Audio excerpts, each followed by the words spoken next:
Good morning, everyone. Happy Friday. Judea Hartley here. Welcome back into the one and only AM show. And you guys, yes, my energy just elevated, and it's for a very good reason. We tease at the top of the show that we have a flat out, fantastic, reputable, insightful guest for today. And she is live, folks, HD, live with us in the studio. I want you to show your love. Give a warm AM welcome for Dr. Natasha Campbell.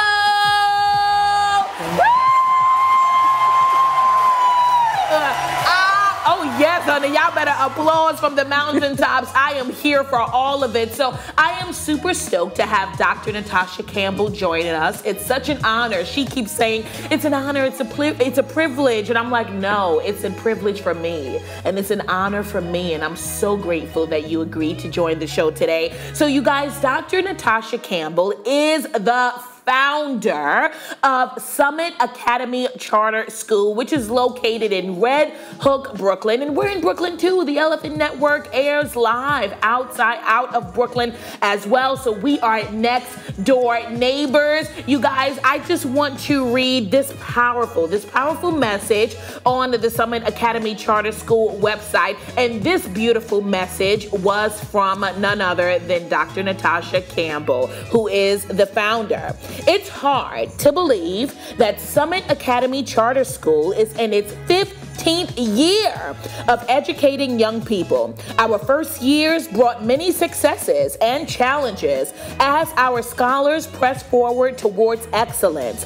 The roadmap Summit scholars are following is not effortless, but has proven to result in outstanding achievement. Continuously pursuing excellence is the guiding principle of the Summit Academy Charter School community. Our administrative and platinum teaching staff diligently equips students daily to surpass the academic demands outlined in the performance standards and assessments of the State Education Department. As educators, ensuring that students acquire the skills necessary to become literate and productive members of society in the 21st century is of the utmost importance. Summit Academy has the potential to be significantly more effective than the traditional community school district 15 public institutions.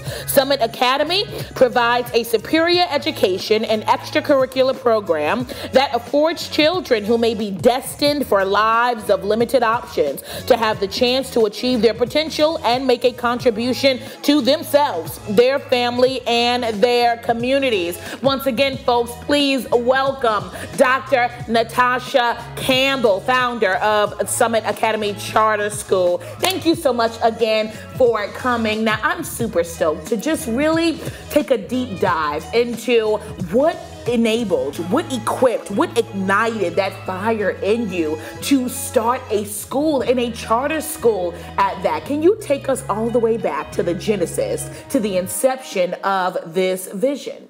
Absolutely. So first, again, I want to thank you for having me here today, especially to represent Summit Academy, which is near and dear to me. Absolutely.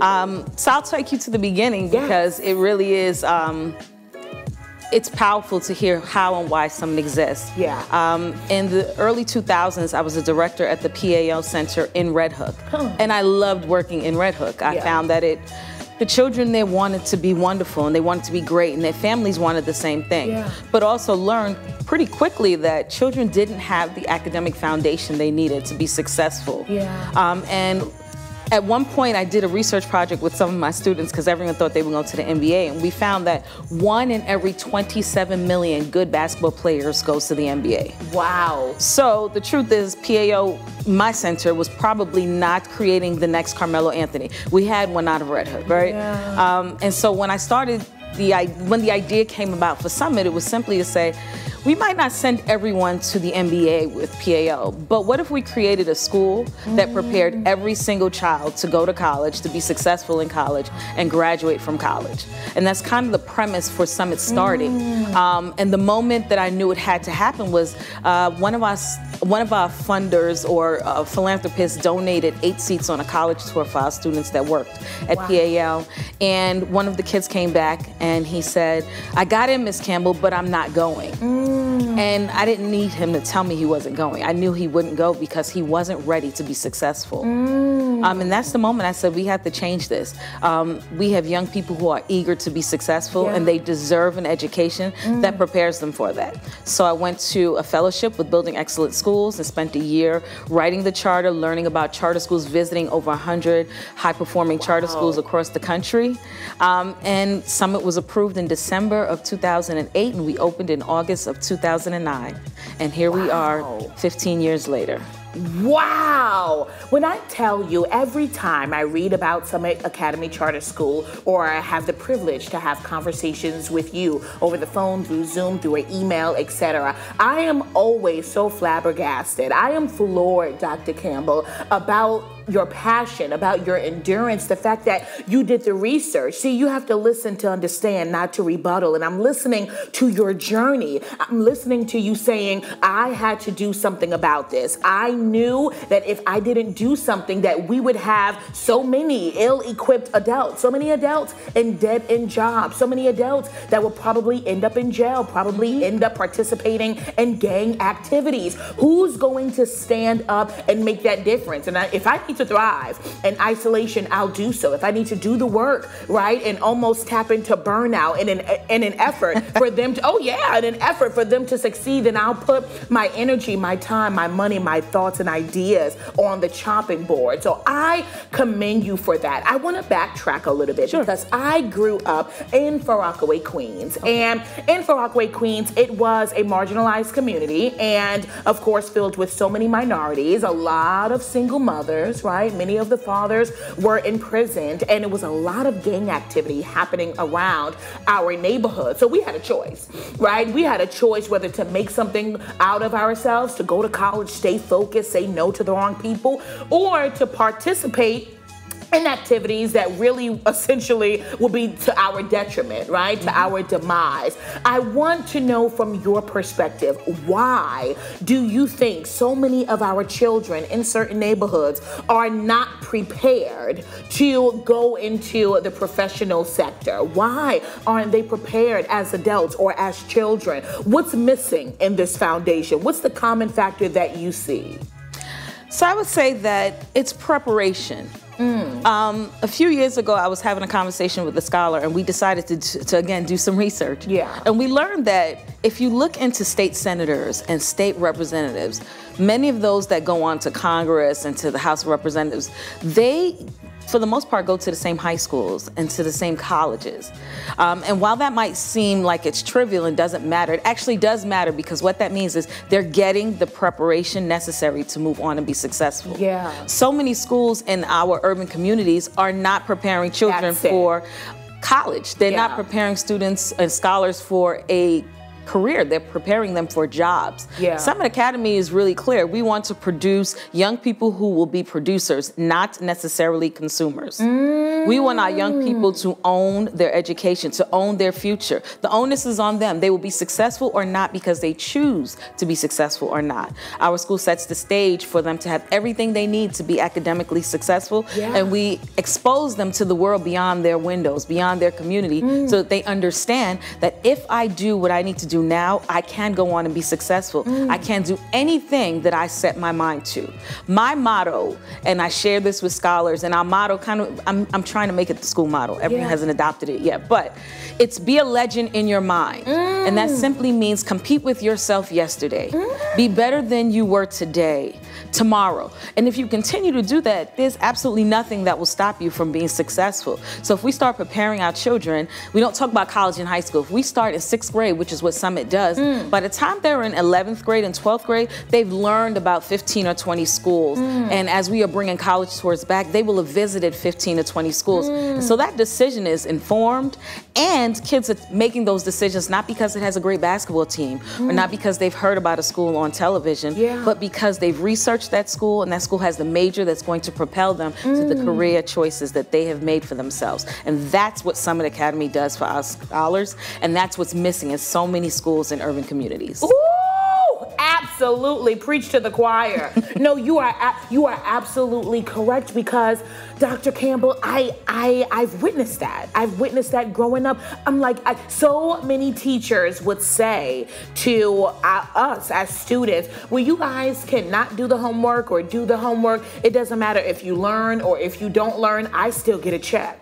I still get paid. Oh, yeah. Oh, so because I was just a bookworm and I just thoroughly enjoyed school. That's why I have 4 degrees. I just thoroughly enjoyed school. So that didn't really penetrate it. It wasn't piercing to my spirit. But you have 30, 35 students that you're conveying that incorrect narrative, that negativity that you're projecting. Oh, it doesn't matter if y'all learn or not. I still get my check anyway. And it's such a selfish mentality. And I think that so many teachers and so many scholastic personnel, you guys are looking at this opportunity as a job instead of looking at it as a calling, looking at it as a movement, looking at it as you serving as an agent of change, contributing to something bigger than you. Absolutely. And I love that Summit Academy Charter School stands for that. Just a little bit more further, heading into the meat of this sandwich. I heard you mention that so many of your children, starting in 6th grade, visit so many different colleges. I'm curious, what are some other practical ways that you, in addition to visiting colleges, that your school preps children for college? So I think the first thing we do is we make sure college is in your face. You walk in the door, every classroom is named after a college or university that teacher or administrator went to. Yeah. So now you know that the adults in the room have done it. We're not telling you to do something we haven't done ourselves. Then you look up and we have pennants from hundreds of schools hanging around the building, because every single day, every waking moment, we want you to remember, keep your eyes on the prize. The prize is college and or an education that will propel you to your career choice. And then we have what's called college prep, and it's very simple. Middle school, college prep is things like learning how to speak publicly, so public speaking, organizing yourself, study skills, learning how to write properly. Those are some of the college prep classes that our middle schoolers take. Then when you get to high school, 9th and 10th graders, you're doing some of the back work. So you're learning about what are the majors that you can take in college? How does that align with my passion and my talent? You start to work on what's called a resume, because most people write a resume when they're looking for a job. Our scholars are writing resumes in 9th and 10th grade because that's a part of their college application. And then they're doing research. They're learning how to do research. College prep includes the journey. So what does financial aid look like? We shouldn't start thinking about paying for college when you're a senior, because college is a $40,000 a year expense. But if we start planning when you're in 9th and 10th grade and thinking through that, we've got a plan that makes sure that when you get there, you're ready for it. So we have college prep all the way through 12th grade. And then when you are in 9th and 10th grade, you get some exposure, but by the time you're in 11th grade, we have what's called family college night. During that evening, we have representatives from SUNY and CUNY come to the school and talk to scholars and families and parents about opportunities in all of their schools. We do workshops on scholarships. We have our kids register on fastweb.com by 9th grade so they can start looking at scholarships that they may be eligible for. And then also part of Family College Night is financial aid. We walk families through filling out FAFSA forms. Why? Because if you don't know how to do it, you'll mess it up and you will miss the opportunity to get money that is available to you. And so again, it's not just talking about college, it's making sure that you're ready for it. And then we've also as a school started to adopt this idea that college is not going to be for everyone. So last year we started introducing trade schools. And we had scholars go on to take apprenticeships with in electrical work and in other opportunities to again have a career. We recognize college isn't the pathway for everyone. This year we have 2 young men who are going to school to learn how to do mechanics and automotive work. And one of our alum owns a mechanic shop across the street from the school. So we're working with him now to say, hey, can we work on having them become apprentice? Because they need to see that this is an opportunity for you. It is an option for you. And you can go on to own your business. This young man that owns it, I want to say forced, but we strongly encouraged him to go to business school for 2 years so that when he opened the shop, and he took it over actually from his dad, he was ready to be the owner and run that shop and manage it effectively. And here he is. He was part of the class of 2016, and he's running the shop and he's doing an amazing job. Wow. Oh my good, floored. Dr. Campbell, you have no idea, and I know I'm of course past the age of elementary and high school, but you have no idea how excited I am to continue our relationship, to just serve as a little witness in the corner in regards to the magnitude of work that you are doing. And I listen intently. I love what you said just a few seconds ago about prepping your students to become producers and not consumers, because myself included, thank God I had my head was straight on my shoulders, a good head on my shoulders, and parents and grandparents and family members who supported me in my academic pursuit. But there are so many of my friends who I've witnessed say to me, Judea, I feel like I'm in 13th grade when I'm a freshman in college. I feel like I'm in the 14th grade when I'm a sophomore in college, because I feel like my high school, my elementary school, they didn't teach us what we needed to know to survive. They didn't teach us financial literacy. They didn't teach us public speaking. They didn't teach us etiquette classes. They didn't teach us how to write and compose a resume, how to develop our flair, to get the attention of an employer when they receive thousands of resumes every day. So many of my friends tell me how ill-equipped they felt right in the genesis of their college career. So I am fascinated. I am genuinely fascinated with how you are curating well-rounded individuals and how you've sort of adapted this philosophy that it's never too early to start. And I love that. I have so many other questions that I will definitely get to. You guys, we are going to take a quick commercial break, but hold tight to your seats because we're going to go further on this train ride with the one and only Dr. Natasha Campbell. We'll be right back after these messages. Stay tuned.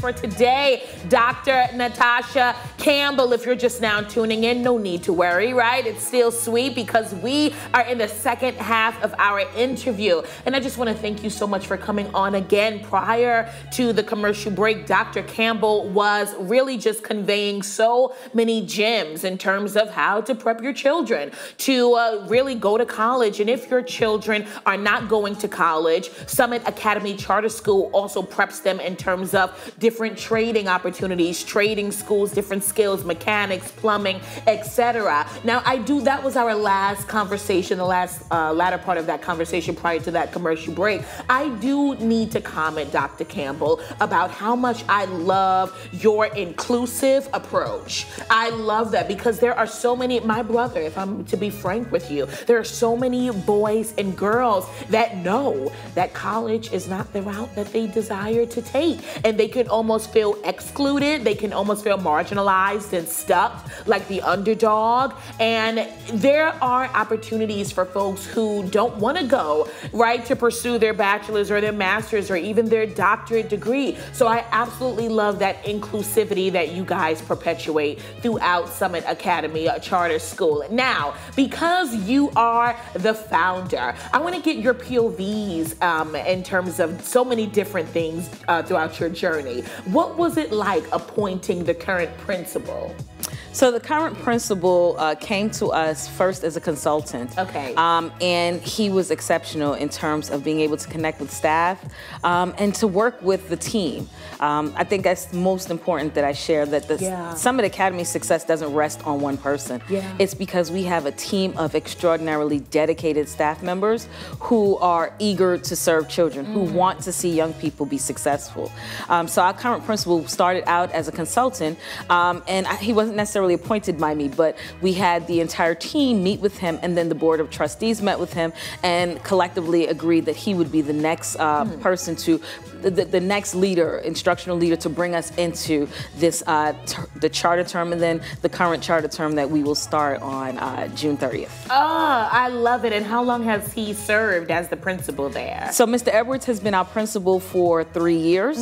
And when he came on as our principal, one of our teachers, Mr. Tremaine Price, who was a teacher, then the dean, then the arts director, became the assistant principal. So as a team, they have done exceptional work, and then they've got, you know, an amazing team around them. So our assistant principal, Mr. Barger of Learning Supports, he has been instrumental. Our director of finance and operations, Ms. Hanshaw. We have a team of people who truly want to make sure that young people are successful. And working collectively, we don't give up. We make it happen. Despite what it may do to us as individuals, we understand that the reward is so much greater when young people walk across the stage or when young people come back. This year, we have 4 of our alum teaching at Summit Academy. They went on to college and came back and said, I need to give back to this school that is the reason why I'm where I am today. And they're doing amazing work. And so that is a testament to who we are as a school, the commitment and the dedication of the staff and the entire team. And it is also proof that the mission is real and that it is true, and that if we do the things we say we're going to do, young people will be successful. Fantastic. I want to dive into that because you mentioned so many of the staff members that you work with. I just want to get your opinion. How important is teamwork when you are building something greater than you? You have to find people who understand that it is not about them. That's it. If they understand it is about the children we serve, it is about the community that we live in, that we serve, then they understand it doesn't matter how it affects you. You are not greater than the cause. Most people don't acknowledge that education is the civil rights movement of this time. So the moment you get involved in education, you need to commit to education. And education is not just what happens in the classroom. It's everything that we do to prepare young people for the world outside of our school. Are they able to advocate for themselves? Are they critical thinkers? Can they speak in a room? Can they talk to people who are famous or above them? Can they be successful? And so everyone in our building, I believe, and I wholeheartedly believe this, everyone that's in our building and everyone that's with us and will continue with us understands that this is about the young people we serve. It is our job to change the trajectory of our community, our city, and I want to say all of the young people we serve. So we serve Black and Latino children. It is our job to make sure that they are on a path to success. And the moment you put that at the forefront of your thinking, you forget about yourself and you do the work. Oh my goodness, you're gonna make me cry a little bit. I'm telling you, no, because I'm so connected to your mission and to your work and to the legacy that you are currently creating and leaving behind. And I'm so moved by the sincerity. I'm moved by you being prepared. I'm moved by the passion.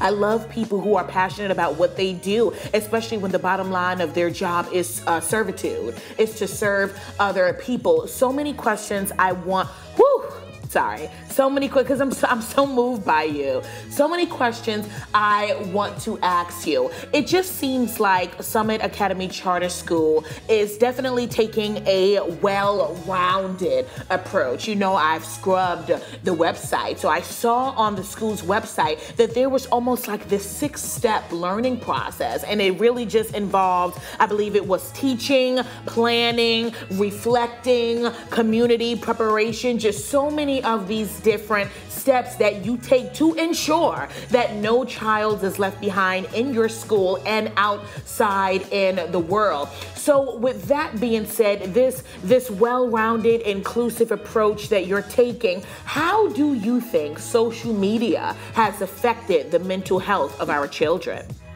That's an interesting question because my family, we joke and say social media is the devil. Even though we're all committed to being on it.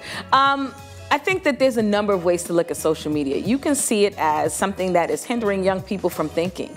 I have been in a room with children who don't talk to one another because everyone is sitting on a cell phone. Yeah. But they're texting one another. Yeah. And so I think it definitely makes it challenging with technology and social media, because that is now where young people are getting their news. That is where they're getting their ideals. That is what they are seeing as success. If I become an influencer, I'm successful. And there's a place for that. There is a place for that. However, you can use it to teach young people. So there are a number of teachable moments just by looking at social media. For instance, I'm going to say every educator will probably admit that most of their fights and incidences come because kids put something on social media. Yeah. You know, and you can use that as a teachable moment simply by saying to them and teaching them that everything you put on the internet lives forever. Yes, absolutely. And then asking, how do you feel about seeing this foolishness in 25 years or in 30 years when you're a parent or you're a professional? Is this what you want to represent you? Because it will live. And so instead of crucifying the internet and making social media so bad that, you know, kids will think it's something wrong with it or taboo, you actually teach them how to use it appropriately. You can use social media to share information. You can use it to uplift young people. You can use it to encourage those others to get involved in something that's positive. We help kids see how to do that. It's not necessarily about putting it aside. It's really about teaching them how to use it responsibly. That's it. But I will say this. As adults, we have to help young people learn how to socialize. The internet, telephones, iPads, text message, all of that stuff has taken away the actual human touch. Exactly. It's true. They are absolutely tied to their cell phones. And many of our kids don't know how to socialize because they don't have to. They just have to get on the phone. And to be honest, the pandemic made it even worse. Because now that's really how you had to communicate. So we've got to work on bringing children back out into what I call the world, where they're not on playing video games all the time. They're outside playing tag. Yeah, absolutely. Or Skelly or whatever you play, right? Right. They need to start doing those things because you learn some powerful things by playing team sports or being involved with other young people that you just can't get being on an iPad or a cell phone. So it's not terrible. It's just making sure that you give them opportunities to learn from usage of those things. Yes, everything in moderation and the right place. So as the founder, I'm curious, what are your day-to-day duties like? What's a regular Tuesday morning in your life as the founder of Summit? So a Tuesday morning looks like me walking into the cafeteria and going, greetings and salutations. Yes. It's kind of a thing. If I don't say it, kids are like, what happened today? You didn't say it. And really, it's because I believe people feed off of your energy. So despite how I come in and how I'm feeling or what's going on, you need to know that I'm excited to see you today. We're going to have an amazing day. By the time scholars go up from breakfast, I go to the office, do a little bit of paperwork. I'll walk around. I support any and everyone that I can. I look for opportunities to bring resources to the school, whether those be monetary or opportunities like this, to make sure that the world gets to learn about Summit Academy. Last semester, I had the privilege of teaching forensic science, which is a pretty dope class, and I love it. And again, just really being a support to everyone. As the founder, your job is to make sure that everyone in the building has the resources they need to be successful in their capacity. And if everyone is successful in their capacity, then the school is a success. Say it. Say it. I always, Dr. Campbell, I say this to my family, to my church, because I'm a pastor. Within my business, I'm a business owner. We need to make sure that each other is supported, because if we don't do that, you can't expect magic to happen. And when folks do make magic happen, know that they made it happen on their own. You didn't provide the support that they need. So if they do make it happen on their own, recognize that and acknowledge that. I promise you, if you treat your team right, your team will treat you right. That's right. I love that. So with that being said, I'm curious, how do you deal with insubordinate children? Well, if I'm being honest with you, every child in the world is going to test you. And they will only do what they are allowed to do. I think that as a school, we've set a culture that says we do the right thing because it's the right thing to do. Not because someone's watching you, not because we've put it on the wall and that's the policy, but it's the right thing to do. And it takes a while for young people to adopt that, but our culture and our values are all over again. So it's in your face. You'll see that we want you to be trustworthy and to be fair and to be caring and a good citizen. And so because those things are out and we celebrate them with our SOAR awards and our honor roll ceremonies or our 3.0 t-shirts, you create a culture where excellence is what we do, then everyone is striving for excellence. So it's a big deal on Fridays. You're out of your uniform shirt and you've got on a t-shirt that says 3.0 or 4.0. If I don't have it, you know what I'm doing? Next semester I'm working so I get it. Yeah. And so kids are gonna try you, but I think we don't subscribe to yelling and carrying on. That's not something I can handle. Okay. We don't subscribe to having a militaristic environment because there are some schools that believe that's how these kids learn. Yeah. The difference is our leadership team, we were these kids. Yeah. So we're clear we don't learn that way. We learn by being in an environment where people love and care about you, that you know they care, so you produce because you want to make them proud of you. Yes. You produce because you know everything that they're doing is for your best interest. Yeah. And so that's kind of how we deal with children who every so often forget that they, forget that there's policies and procedures. Yeah. But we don't try and belittle.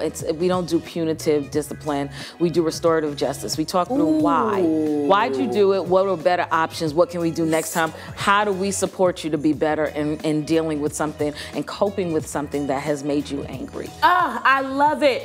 Education is the civil rights movement of this day and age, and we use a restorative justice approach. I love it. You guys, we are going to take a look at a video that just really gives you just a little bit of an insight of what Summit Academy Charter School is all about. Let's take a look, and then we'll be right back after this video. Let's take a look. Beautiful.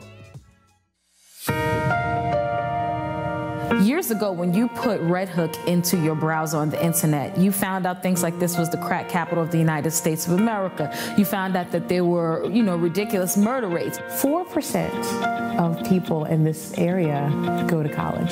4% of college degrees. We have many scholars or students who are reading well below their grade level. I want to make certain that our children become their best selves, and I know reading is the key to that. It does dictate their success. There just is no way to get around that. I love it. I had to incorporate that because that just really provided just a snippet, right? Just a snippet of teamwork, of a faculty of staff who honestly cares about the students, who doesn't care if it was in a discarded neighborhood at one point in time. And I know I can't hold you too much longer, but Dr. Campbell, in conclusion, I absolutely have to hear about some of your programs. I was doing my research and I see that on the website you guys have an esports program, you have a special education program, you have an emotional learning, a social emotional learning program. Tell us a little bit about those mentioned programs. Sure. So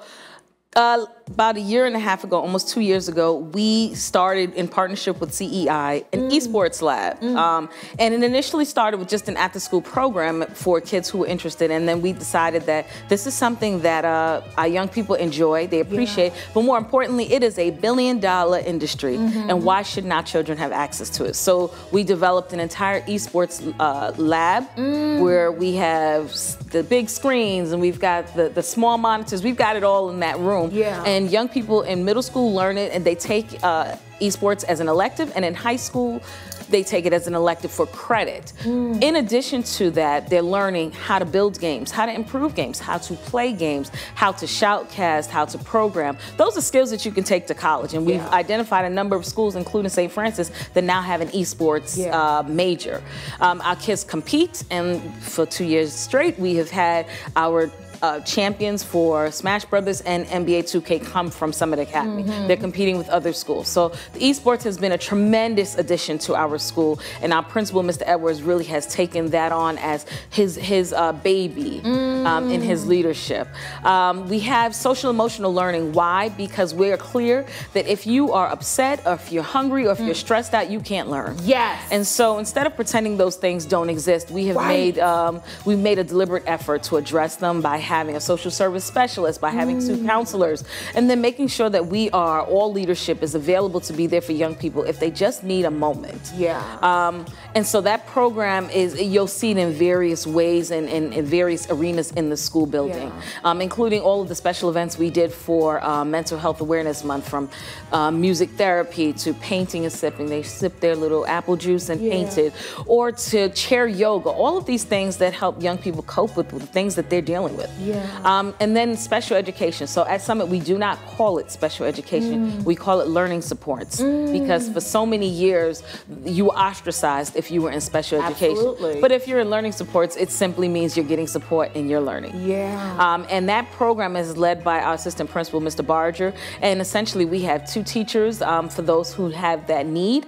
And those teachers are in there to make sure the lessons are differentiated, to make sure that scholars are able to access anything that's being taught, and then they're accessing it in the way that they need it. So if that means the material's printed differently, or they're reading something that is less sophisticated but the exact same content, so they get the information but in a way that they can receive it, that's what the team is making sure of. And then one of the things you didn't mention, but I definitely have to mention, is that we have a super competitive athletics program. And this year, our girls basketball team won the PSAL championship, making them the first girls basketball team in PSAL history to win a championship. So if you can imagine, if you can imagine a tiny school in Red Hook with 300 children has won a PSAL championship. That is a huge accomplishment. And we owe the development of that program to our athletic director, Mr. Mixon, who also coaches the girls basketball team. So we're a school that values a little bit of everything, because we understand you might not get an academic scholarship, but we can boast that we've had up to 7 Division I scholarships come to our girls basketball players, which means you might not get the academic, but you can get the athletic. Or every year our seniors get upwards of $200,000 to $300,000 worth of scholarships collectively. And so we make sure that whatever it is that you can do, we use that, we leverage that gift and that talent to make sure that you get what opportunities for your future, whether it be college or trade school or just a career. I'm telling you, and we're concluding now, but as you're speaking, I'm like low-key tearing up. I don't know if you can see, I'm like tearing up over here, because I'm so moved. I'm so moved by the work that you are doing.